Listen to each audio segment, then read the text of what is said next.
2 days ago, at a Catholic school in Minneapolis, Minnesota, a lone gunman carried out a mass shooting. Yesterday, a coward decided to take our 8-year-old son Fletcher away from us. Because of their actions, we will never be allowed to hold him, talk to him, play with him, and watch him grow into the wonderful young man. The entire Minnesota community is in mourning and struggling to comprehend what could have led to this act of violence. The lone gunman did not enter the church. He stood outside and shot through the very narrow windows of the church. Robin Westman, a 23-year-old trans-identified man, took his own life behind the church after the attack. Westman was born male. The request to change his name was approved by a Minnesota district court in 2020. The name Robert was changed to Robin. According to the prosecutor's office, the man expressed hatred for black people, Mexicans, Christians, and Jews on social media.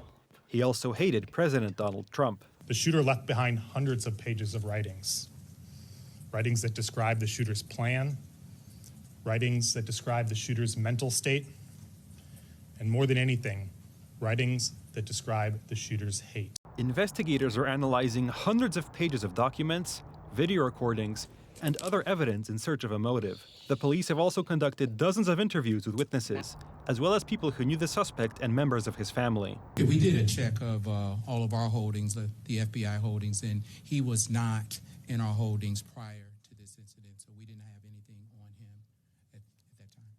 At Annunciation Church, there was a custom of locking the church doors after Mass began. The tragedy unfolded shortly after Mass began, so that saved many people. These children were slaughtered by a shooter who could not see them. He was standing outside of the building, firing through very narrow church windows on the level where they would line up with the pews. And even ultimately, when he got to the rear of the church.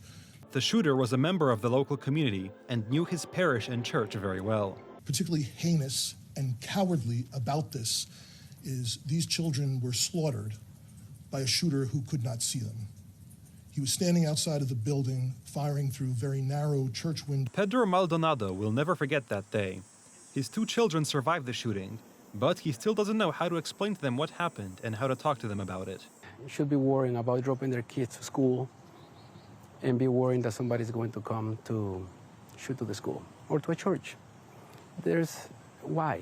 It's just something that we need to figure out. I don't know how many more kids need to die, but I promise you that no parent wants to live what we're living here in our community. Officers secured a rifle, a shotgun, and a pistol at the scene, all of which were used in the attack. All of the guns were legally purchased, prompting Democratic politicians to reignite the push for gun control. Republicans, on the other hand, claim the crux of the issue is the recognition of transgender identities.